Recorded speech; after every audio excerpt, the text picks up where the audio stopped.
Look around on the road today and you'll see lots of distracted drivers focusing on everything except driving their cars.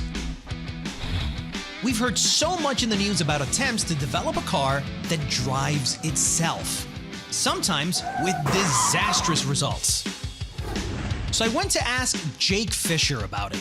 He runs the car testing program here at the Consumer Reports Auto Test Track.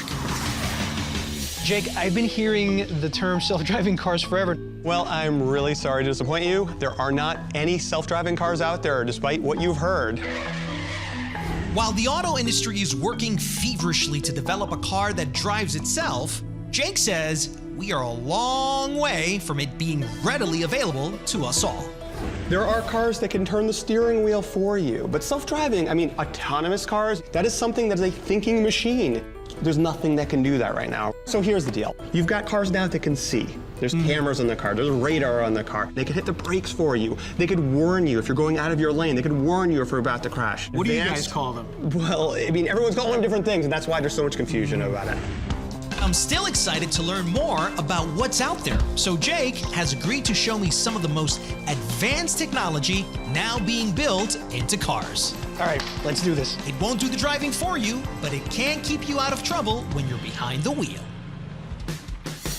Our first demo of the day, stability control. As we approach a turn at high speed, I brace for the worst. So watch me up to around this corner. Yeah. Woo. Well, now tires are screeching. There was a time that maybe the tail might slide out. Maybe we would spin. With stability control, a computer senses when you're starting to skid and applies the brakes selectively to individual wheels to help steer the vehicle where you really want it to go, but we're too busy screaming to get there. All modern cars now do a really good job of trying to keep control of that vehicle. Demo number 2, forward collision warning with automatic emergency braking. For this, Jake has a little fun at my expense. Hey, do you wanna stop? Whoa, whoa! So what did you hear right there? I heard a bell, a whistle. I heard the bell. Now, I was never in any danger. The car ahead of us is foam, used on the test track to simulate cars and to scare the life out of me. Let's look at that again with a slow motion replay. While I wasn't paying attention, a camera and radar on the front of the car were, and the car alerted us to the foam hazard ahead. Then, it quickly came to a halt using its automatic emergency braking system.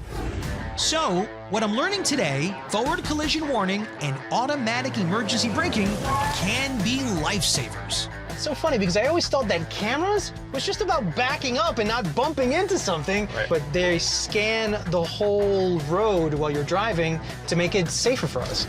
In fact, this car constantly looks around itself with its tiny electronic eyes, which come in handy for demo number 3, lane keeping assist. Jake shows off more of the car's sensors by veering slightly out of his lane. Amazingly, the car says, "Oh no you don't," and gently fixes his trajectory. Just a little bit of a nudge, getting me back on track. And now it's time for the grand finale, demo number 4, automatic steering. To me, the car looks like it's driving itself, but Jake is quick to course correct that misconception.